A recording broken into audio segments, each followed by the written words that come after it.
Greetings of peace, everyone. This is your host, Bassem Shaban, Director of the Peace Institute. Once again, with you with another episode of Faith and Society, discussing how faith looks at and reflects on the many social issues that are taking place around the country as well as around the world. And today's episode is very timely because as we record this, there's a massive conflict, war going on between Russia and Ukraine that's really involving the entire world in many different facets. And today we want to, as always, hear from our respected leaders on their view, obviously from the Christian perspective with Pastor Stanley Murray, as well as from the Muslim perspective with Imam Muhammad Musri. So today's question for them is, how do faith leaders and believers handle and look at conflict, not only this time, but obviously the conflicts of the past, and unfortunately what is also predicted, the conflicts of the future. And, how do we respond to this, and what is our responsibility moving forward with the impact that this conflict has had on human life, as well as the economy, as well as international relations. So as always, we'll start with our Christian speaker, Pastor Stanley Murray. Amen. Thank you once again for having me. Always a pleasure to be a part of something in this great movement with my good brother, Imam Muhammad. I bring greetings unto him and the congregation there as well. As we can tell by what's happening across the seas, that it does still affect us here locally. Maybe not as direct as far as hearing bombs or seeing the violence that's occurring there, but we have to be acknowledging there's violence that occurs here on a regular basis within our own communities. And so when any human loss is tragic. And so if we would begin to see that because it can happen there, we must be acknowledging that what's happening here that we are not keeping abreast of. We're not keeping a responsibility or accountability to of how we live, how we operate with one another, how we treat one another. And so I would just bring caution to all of us as believers, regardless of your faith base, that you would take the time that when you wake up in the morning, that you ask God for that direction of how you would operate with those that you work with, those that you see among the street, the homelessness that you deal with in your neighborhoods or communities, the teen violence or any kind of domestic violence. All of those are issues that are continuing to happen short of, dare I bring it up, the pandemic, where death is continuing to occur. So I think for us as individual Christians or individual Muslims, whatever we might be, our sole basis of what we do is based on our faith level. What are we doing to increase our faith level? What are we doing to make sure that we are preparing our hearts and minds and souls to deal with the things that come across our TV screens or across the internet or across our everyday lives, and how do we operate in it? One of the main key things that I would suggest is whatever house of worship that you are a part of, are you engaged? Is your house of worship engaged with the community on a regular or consistent basis? Or is it just open during the operating times that they have service? What happens after that? What ties do they have within the community that if a leader was called to ask to stand up and bring a voice, would they be heard? Would they be listened to? Would they be understood that that person is not just someone who has a place of worship on the corner, who has a building in the community, but a person who has a stake by having a building in the community? That the church or the synagogue or the mosque is not just the building, but it is the people themselves. We are the voice of God in the natural as he uses us as willing vessels. That's what I would push out today. All right, thank you, Pastor. Imam? Well, it is heartbreaking to see yet another war devastating the country, and we have seen in over the number of years wars in various countries. We saw in Iraq and Afghanistan and Yemen, now in Ukraine, and the destruction of human life is something that God condemns. And he did not give us a license to go out and kill people. And unfortunately now with the modern weapons, it is so easy and fast to destroy the life of a lot of people.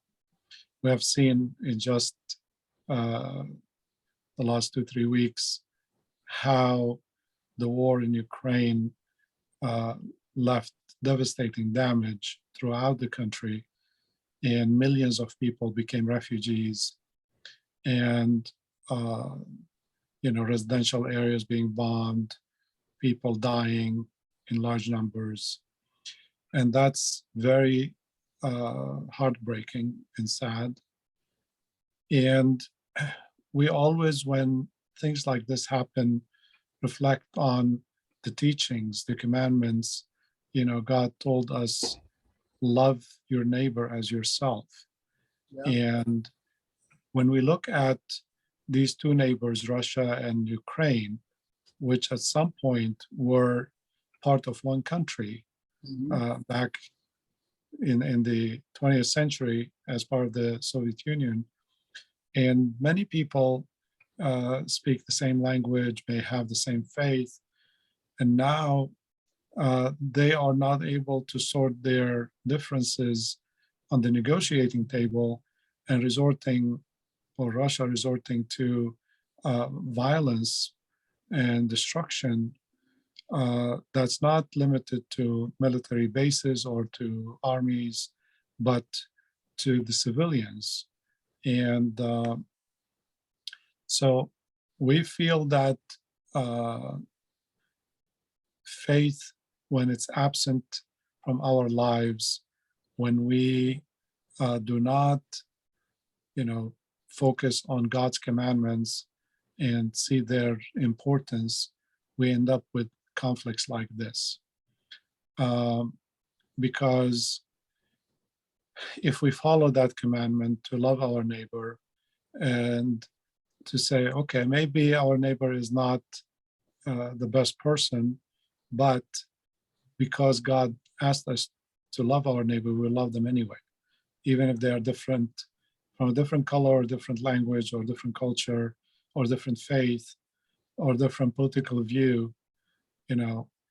God didn't say love your neighbor who looks like you and who believes like you and who agrees with you. He said simply love your neighbor. And that applies to us individually, and it applies also to countries and nations. If we follow that, we would avoid these catastrophic wars that could really spread and cause more damage. If I could piggyback on that as well, what Imam is eloquently putting out. When you look at what's happening overseas, you look at the concept that these people were once one people. Somewhere along the lines, they shared some of the same things that they now have found to be differences.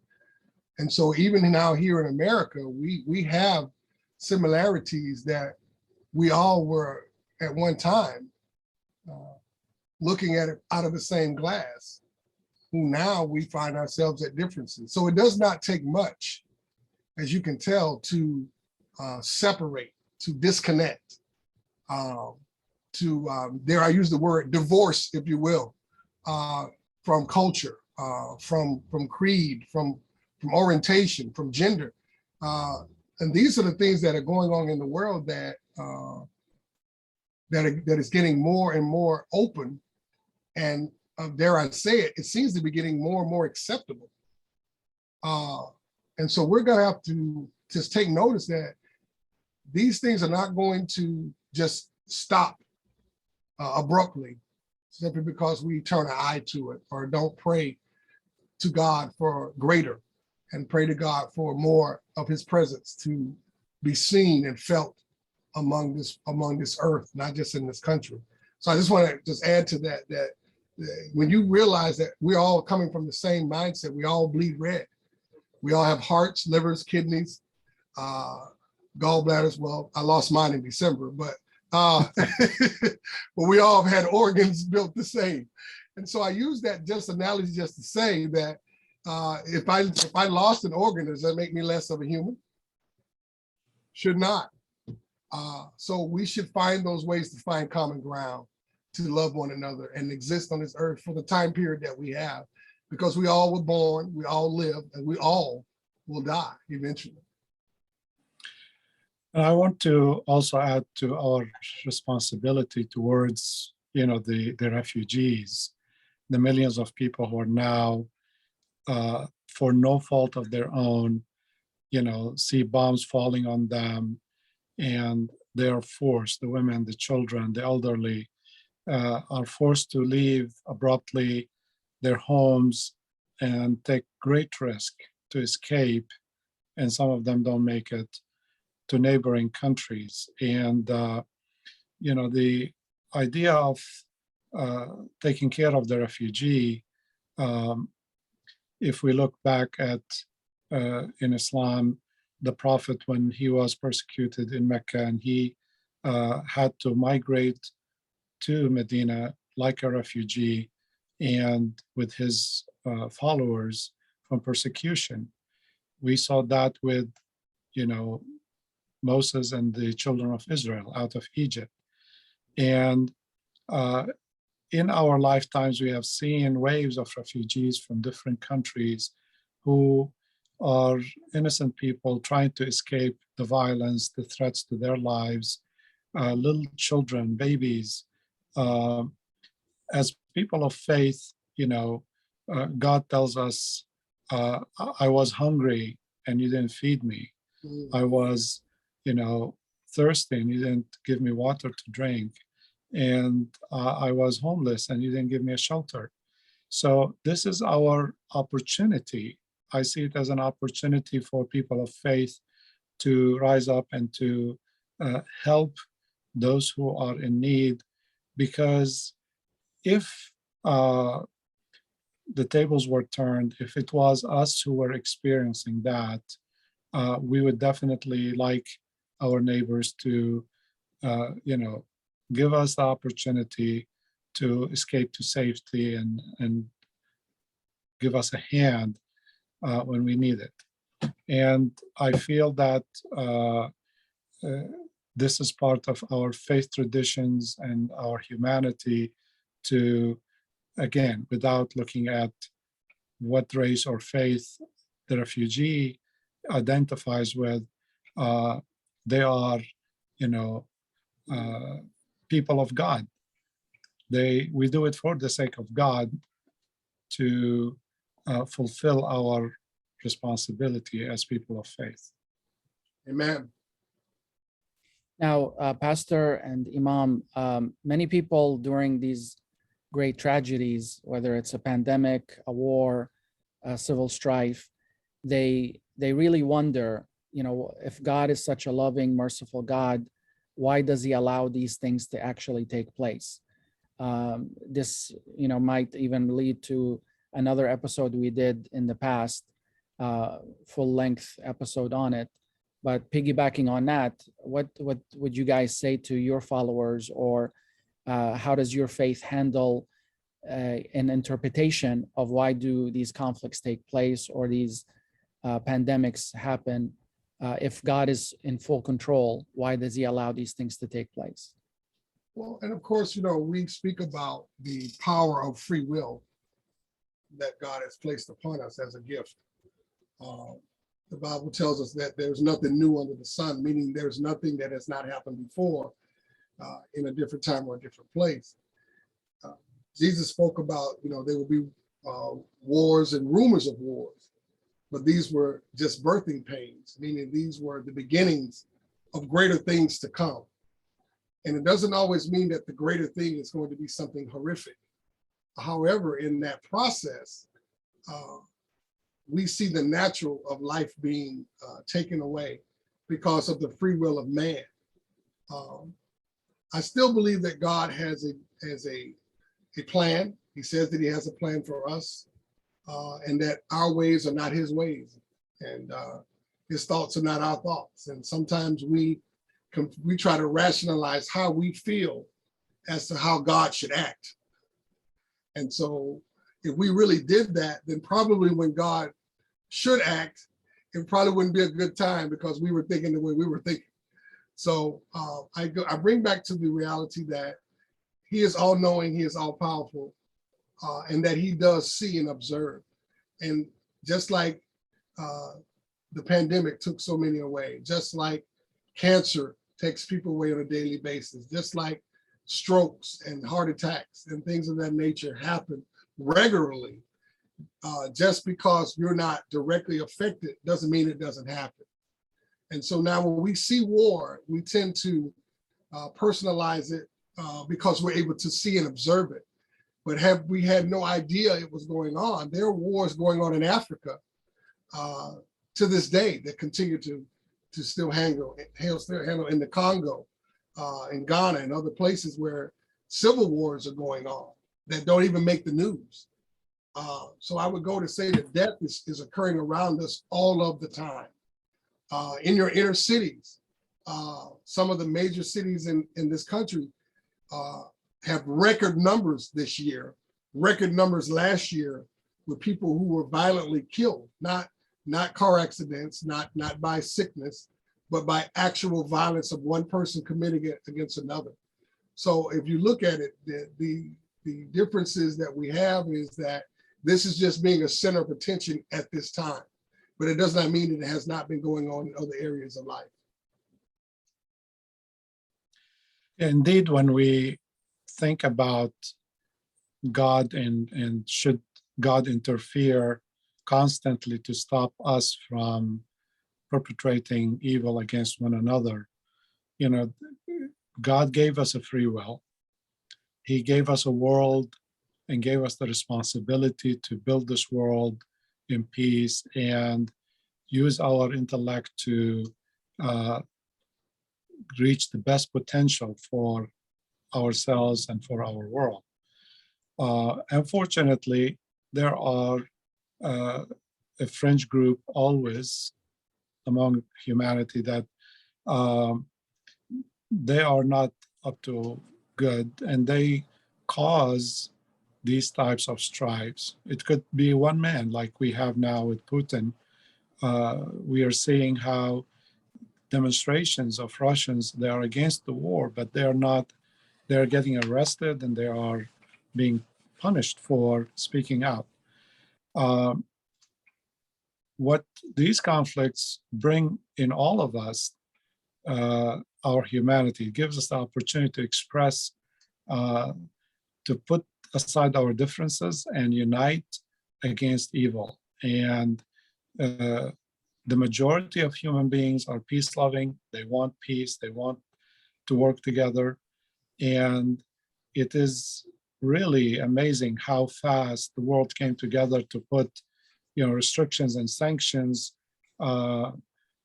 And first, to try to stop or prevent the war from happening, and second, to avoid responding in kind.